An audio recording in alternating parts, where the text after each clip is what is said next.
쿠키뉴스 구현아 기자와 함께하는 시간, 구기자의 장바구니즈입니다. 스튜디오에 구현아 기자 나와 있습니다. 안녕하세요. 네, 안녕하세요. 우리 소비 생활에서 꼭 필요한 장바구니처럼 소비자가 필요로 하는 알짜 정보만을 골라서 전해드리는 장바구니즈의 구현아 기자입니다. 네, 오늘은 어떤 내용으로 함께할까요? 네, 우리나라에는 1년에 30여 개에 이르는 비공식 기념일이 있다는 사실 알고 계신가요? 이 기업들의 치열한 마케팅 전쟁 속에서 출신이 불분명한 데이들이 우후죽순 생겨나고 또 실시를 반복하다 보니까 많을 때는 60여 개 가까이 생겨난 적도 있다는 연구 결과도 있는데요. 네, 이 기업들의 돈벌이 수단에 불과하다는 비판이 제기되고 있지만 또 소비자들은 또 사회적 분위기에 휩쓸려서 지갑을 열게 되죠. 오늘은 이런 데이 마케팅에 대해서 살펴보겠습니다. 네, 뭐 발렌타인데이부터 화이트데이, 로즈데이, 빼빼로데이, 블랙데이까지 지금 얼핏 생각나는 기념일만 해도 몇 개 되는데요.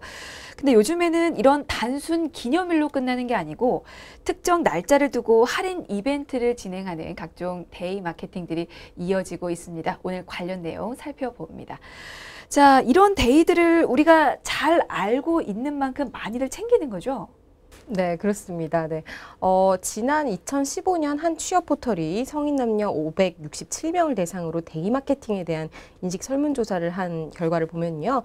전체 응답자의 83% 정도는 네, 화이트데이, 발렌타인데이, 그리고 빼빼로데이를 챙긴 적이 있다라고 답했습니다. 네. 그러니까 10명 중에 8명 이상이 챙긴 경험이 있는 거죠. 정말 주변을 봐도 한 번도 안 챙겨본 사람을 찾아보기가 너무나 어려울 정도인데, 그러면 그 많은 기념일 중에서도 가장 많이 챙기는 건 어떤 기념일인가요?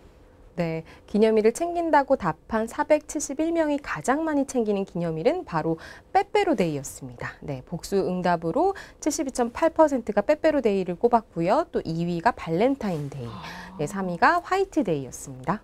네. 저는 당연히 발렌타인데이일 줄 알았더니 네. 예상을 빗나가네요. 그러게요. 빼빼로데이가 가장 유명해졌죠. 네, 얼마 전까지는 발렌타인데이가 가장 기념일의 대표격이었죠. 하지만 이제는 전통적으로 유통업계의 최대 성수기라고 할 수 있는 11월에 이런 기념일이 집중되고 있는 것 같아요. 네, 1년 중 매출이 가장 높은 달이 바로 11월이거든요. 네. 아, 요즘에는 빼빼로데이를 더 많이 챙기는군요. 빼빼로데이가 11월 11일. 이날 연인이라든지 지인 그리고 가족들끼리 긴 그 막대 모양의 과자를 주고받는 날인 거죠. 네, 11월 11일이 네, 빼빼로 모양을 닮았다는 그런 이유로 빼빼로데이가 만들어졌는데요. 이 빼빼로데이를 통해서 엘제과, 빼빼로를 만드는 엘제과가 거둔 효과는 매우 상당하다고 합니다. 네, 발렌타인데이나 화이트데이에는 초콜릿을 주고받잖아요. 하지만 빼빼로데이는 진짜 빼빼로를 감사와 격려의 의미나 뭐 사랑을 담아서 전달하는 경우가 많기 때문인데요. 특히 특정 제품이 1년에 한 번 무조건 대목을 맞는다라는 점이 이 빼빼로데이의 특징이라고 할 수 있을 것 같아요. 네, 맞습니다. 이 빼빼로데이가 국내 제과업계의 가장 성공적인 마케팅으로 손꼽히는 그런 기념일이 됐는데요. 올해도 여느 때와 마찬가지로 식품업계가 이 빼빼로데이 특수를 잡기 위해서 많은 이벤트를 준비했었죠. 네, 그렇습니다. 네, 엘제과는 우정과 의리를 강조한 빼빼로데이 기획 제품 17종을 준비했고요. 또 인공지능을 적용한 챗봇을 선보이기도 했거든요. 네, 한번 뭔지 알아보면요. 네, 인공지능 로봇이 채팅창에서 간단한 대화를 하면 상대방의 취향을 파악하고 그에게 어울리는 빼빼로를 추천해주는 네, 그런 서비스도 네, 했다고 합니다. 네, 아, 이제는 인공지능까지 활용해서 과자를 홍보한다고 하니까 마케팅 전략도 정말 예전과는 많이 달라지고 있는 모습인데, 그렇다면 다른 또 제과 업체는 어떤 식으로 또 홍보를 합니까? H제과는 11월 11일을 스틱데이라고 고쳐 부르면서 홍보하고 있는데요. 네, 올해 스틱데이 슬로건은 뭐 행복을 나눠요라고 정했다고 해요. 그래서 다양한 패키지에 과자를 담아서 선보이고 있습니다. 네, 기획 상품으로는 대형 극세 패키지와 또 케이크 박스 모양의 대용량 상품을 준비했다고 하네요. 네, 뭐 후발 주자지만 절대 질 수 없다라는 그런 업체의 강력한 의지가 보여지는데요.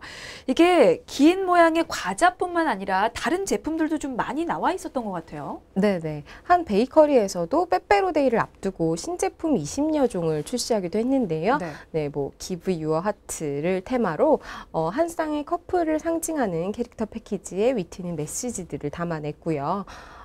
최근에 뭐 츤데레라고 하죠. 네, 무심한 듯이 따뜻한 말투가 화제를 모으고 있는데 이 패키지 중앙에 이런 멘트들을 넣으면서 네, 관심을 끌었다고 하네요. 네. 자, 이렇게 식품 업계에서는 빼빼로데이를 대목으로 보고 준비를 하고 있는데요. 뭐 11월이 되자마자 마트들 가보면 정말 과자들이 네, 산더미처럼 쌓여있죠. 이미 쌓여 있더라고요. 맞아요. 네, 대형마트들도 각종 프로모션을 준비했는데요. 엘마트의 경우 다양한 할인과 함께 경품 증정 이벤트도 진행했다고 합니다. 네, 행사 상품을 25,000원 이상 구매할 때 5,000원 정도의 상품권을 증정하기도 했고요. 이 엘마트가 운영하는 온라인 쇼핑몰에서도 전용 프로모션을 따로 마련해서 호응을 얻기도 했습니다. 네, 그럼 이렇게 온라인과 오프라인 가리지 않고 과자 팔기에 주력한 결과는 또 어땠을지도 궁금한데요. 네. 뭐 당연히 관련 매출도 늘었겠죠? 네, 한 온라인 쇼핑 사이트가 빼빼로데이를 앞둔 일주일 동안 초콜릿, 과자, 캔디 등 관련 제품 판매량을 분석한 결과 네. 작년 대비 29%나 증가했다고 하네요. 네, 빼빼로를 포함한 과자 판매는 38%, 초콜릿은 23%, 캔디는 8% 각각 신장했다고 합니다. 주 고객층은 어떻게 될까요? 아무래도 무슨 데이에 민감한 1, 20대들이 주가 아닐까 싶은데요. 네, 물론 1, 20대들이 아직도 주가 되고 있습니다. 하지만 의외로 빼빼로데이를 준비하는 40대의 적극적인 소비가 또 눈에 띄기도 하는데요. 네, 관련 상품의 연령별 신장률을 살펴볼 때 40대 고객의 구매량이 전년 대비 무려 51%나 증가해서 가장 높았다고 합니다. 그 뒤로 50대, 60대 이상 또 30대, 20대 순으로 이어졌거든요. 그러니까 연령별 구매 비중 역시 40대가 전체 38%로 나타나서 네, 구매량이 가장 많았던 30대와 비슷한 수준을 보였다고 합니다. 예상 외네요. 네, 이제는 네. 40대도 빼빼로데이를 많이 챙기는 거죠. 그러네요. 그만큼 많이 정착된 것 같죠? 그런 것 같아요. 전 세대들이 이제 모르는 사람이 없을 정도인데, 맞아요. 네, 빼빼로데이를 준비하는 40대가 소비층의 큰 손으로 떠오른 이유도 궁금해요. 네, 한번 알아보면 과자나 초콜릿 등 상대적으로 적은 비용으로 주변 사람까지 챙길 수 있잖아요. 그런 것들이 아마 좋게 작용한 것이 아닌가 싶습니다. 네, 올해 빼빼로데이는 또 토요일이었기 때문에 또 주말인 것을 감안해서 미리 온라인을 통해 저렴한 가격으로 기념일을 챙기려는 그런 수요도 많았는데요. 네. 네, 쇼핑몰 측에서도 그 부분을 노리고 다양한 할인 프로모션을 선보이기도 했습니다. 네, 참 여러모로 살펴봐도 이렇게 기념일을 챙기는 연령층이나 분위기가 전반적으로 좀 달라지고 있는데요. 근데 사실 이건 잘 모릅니다. 소비자 입장에서는 또 속내가 다를 수도 있거든요. 네. 이 빼빼로데이가 상술이라는 것을 알고는 있지만 그래도 이렇게 분위기에 휩쓸려서 지갑을 열 수밖에 없기 때문에 약간 불필요한 지출을 부추긴다는 그런 지적도 좀 많잖아요. 네, 맞아요. 항상 그런 지적들이 있어 왔는데요. 네. 네.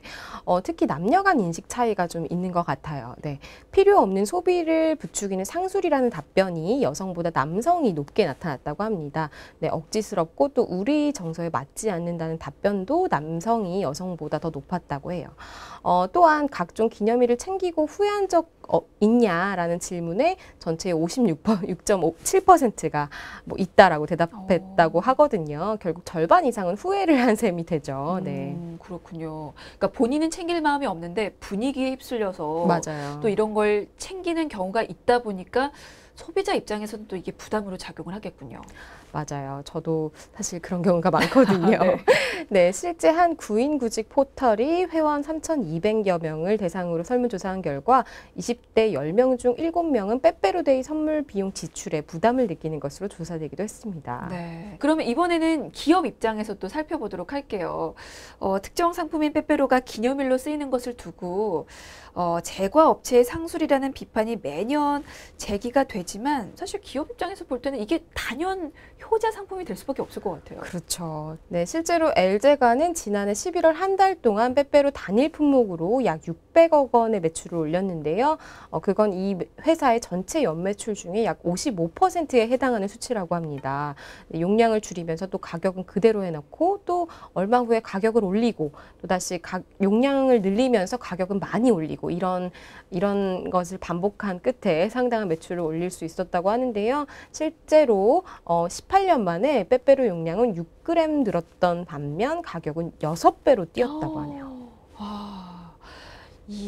사실 이걸 지켜보는 다른 기업들 입장에서는 정말 그러니까. 부러울 수도 있을 것 같아요. 그렇긴 하죠. 네, 네. 빼빼로 데이 같은 이런 데이 마케팅이 매년 대박 행진을 이어가고 있으니까 또 유통업계가 이 시장에 진입하기 위해서 또 호시탐탐 기회를 노릴 수밖에 없을 것 같은데 실제로 다른 데이들도 그래서 내어놓고 있지 않습니까? 네, 맞아요. 경쟁사들도 질 수 없죠. 네. 그래서 여러 가지 데이들을 내놓고 있는데요. 이 초코파이 데이나 야쿠르트 데이 같은 각종 상표명을 붙인 데이들을 우후죽순 만들어내고 있습니다. 한 예로 야쿠르트 데이는 빼빼로 데이에 선물을 받지 못한 사람들을 위해서도 생긴 날이라고 해요. 이렇듯이 다양한 의미를 붙여서 데이를 만들어내고 있습니다. 네. 사실 이렇게 경쟁사들이 각종 데이를 만들어내고 있기는 한데 그래도 빼빼로 데이를 넘어서지는 못하고 있는 것 같은데요. 자, 이렇게 데이 마케팅이 소비자들의 호응을 얻자 이제는 정부까지 나서서 또 활용을 하고 있다고요. 맞습니다. 네, 지난 2015년 시작된 한국판 블랙 프라이데이죠. 코리아 세일 페스타가 그 예입니다. 네, 미국의 블랙 프라이데이의 경우 11월 마지막 주인 추수감사절 다음 첫 번째 금요일을 말하는데요. 네, 이 미국 소매 업체들의 상당수 매출이 이때 발생합니다. 네, 한국의 코리아 세일 페스타 역시 주요 유통 대기업과 중소기업이 또 참여하고 특별 판매전 등이 열리기도 하는데요. 하지만 미국의 블랙 프라이데이를 쫓아가는 정도이지 그 이상으로 넘어가지 못하고 있는 것 같아요. 맞아요. 이 코리아 셀 페스타를 봐도 그렇지만 데이 마케팅이 늘 성공을 보장해 주는 건 아닌 것 같아요. 맞아요. 나중에 장바구니즈 시간을 통해서 한번 짚어볼 예정이기도 한데요. 네. 네, 정부가 벤치마킹에 내어놓은 데이 마케팅의 일종인 코리아 세일 페스타는 사실은 그렇게까지 많은 사람들이 알지 못하고 지나가는 그런 마케팅으로 인식되어 있습니다. 또 실제로 기억하기도 힘든 수많은 기념일에 소비자들의 실증을 내고 피로감을 또 느끼고 있는 경우가 많은데요. 자칫 상술 논란으로 불거져서 기업 브랜드 이미지만 나빠질 수 있기도 합니다. 그렇군요. 네. 그럼 데이 마케팅의 실패 사례도 좀 살펴볼까요? 네, 한번 보면요. 2000년대 초 축산업계에서 돼지고기 수요를 늘리기 위해서 기획한 삼겹살 데이가 전국에서 유명세를 떨치자 관련 업계가 5월 2일을 오이데이로 만들고 2월 23일을 인삼데이로 만들고 8월 네. 8일을 포도데이로 만들었어요. 하지만 우리가 그렇게 많이 알지는 못하잖아요. 네, 그런 정도의 마케팅을 펼쳤고요. 네, 소비자들도 이런 것들을 잘 알지 못하는 경우가 많고요. 앞서 이야기한 것처럼 기업체에서도 이런 마케팅을 활용해서 실패한 경우가 있습니다. 네. 네.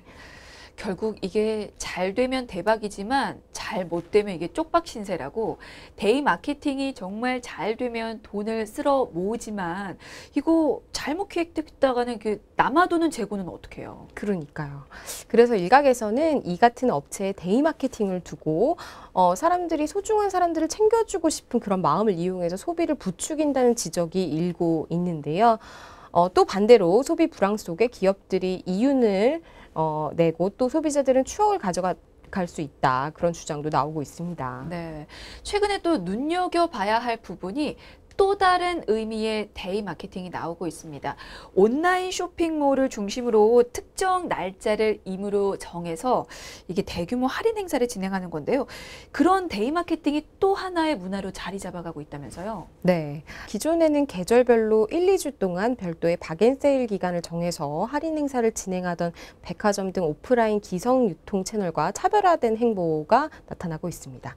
네, 한 소셜 커머스의 경우에 얼마 전 진행한 구구데이, 9월 9일을 맞아서 진행한 구구데이 행사를 통해서 창사일의 토요일 기준 가장 많은 거래액을 달성하기도 했습니다. 네, 0시부터 24시간 동안 진행된 구구데이 행사에서는 매 시간 정각마다 릴레이로 품목별 초특가를 할인하는데요. 999원, 뭐 1999원, 9,999원 같이 네, 9로 떨어지는 가격에 판매됐고요. 약 26,000여 개의 판매 업체가 참가해서 엄청난 성과를 거뒀습니다. 그러니까 그 쇼핑몰은 3월 3일 아니면 9월 9일 이렇게 매달 월과 일의 숫자가 일치하는 날짜를 맞춰서 시간대별 파격 특가 상품을 선보이고 있는 건데, 그러니까 이른바 특가 데이 마케팅이라고 볼 수 있는 거네요. 네, 그렇습니다. 네, 지난해 11월에 처음 시작된 이 데이 마케팅은 1월 1일, 2월 2일 등 매월 숫자가 겹치는 날짜에 24시간 동안 파격적인 할인 행사를 진행하는 것인데요. 올 8월 열린 88데이 당시에는 하루 동안 모두 47만여 명이 상품을 구매해서 역대 최다 일 구매 고객 수를 경신하기도 했고요. 또 영어 알파벳 B와 모양이 비슷한 매월 13일을 또 뷰티데이라고 정하고 네, 또 매달 15일은 반려동물 데이로 지정하는 등 날짜별로 의미를 부여해서 분야별 할인 행사를 진행하고 있습니다. 이 같은 데이, 무슨 데이를 전부 합치면 통상 매달 절반가량은 사실 할인이 이루어지는 셈이에요. 네. 아무래도 온라인 쇼핑의 새로운 트렌드를 열었다고 또 볼 수도 있을 것 같은데, 그러면 다른 소셜 커머스도 비슷한 마케팅 전략을 내어놓고 있습니까? 네, 다른 업체도 데이 마케팅에 열을 올리고 있습니다. 네. 네, 이 소셜 커머스의 온라인 장보기 서비스에서는 매주 화요일을 슈퍼 장보기 데이라고 지정해서 생활 필수품과 신선식품 등을 할인 판매하고 있고요. 그중에 엘백화점 전용관에서는 매주 수요일을 엘백화점 데이로 운영하고 있습니다. 소셜이 아닌 오픈마켓은 어떻습니까? 네, 다른 업체들도 이 매월 11일을 할인데이로 지정하고 또 할인 쿠폰을 제공하고 있는데요.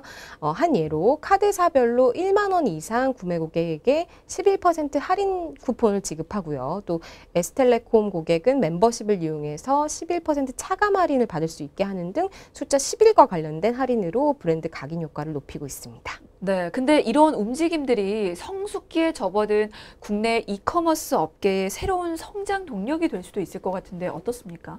네, 그런 기대감이 높아지고 있습니다. 네. 네. 온라인 쇼핑몰은 클릭 한 번으로 방문이 가능하잖아요. 또 최대한 눈길을 끌어서 즉각적으로 고객을 유입시키기 위한 전략이 필요하죠. 네, 온라인 쇼핑몰 특성상 판매자 차원에서 그때그때 쿠폰 발급이나 할인이 이루어지기 쉽지만 또 업체별로 산발적으로 할인하는 것보다 딱 특정 날짜를 정해서 콘셉트를 가지고 행사를 기획하면 소비자들에게 확실히 더 각인된 효과가 있을 수 있겠죠.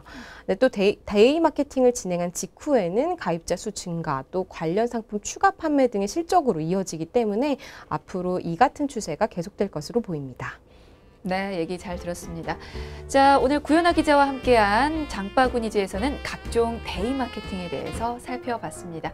오늘은 여기까지 드릴게요. 고맙습니다.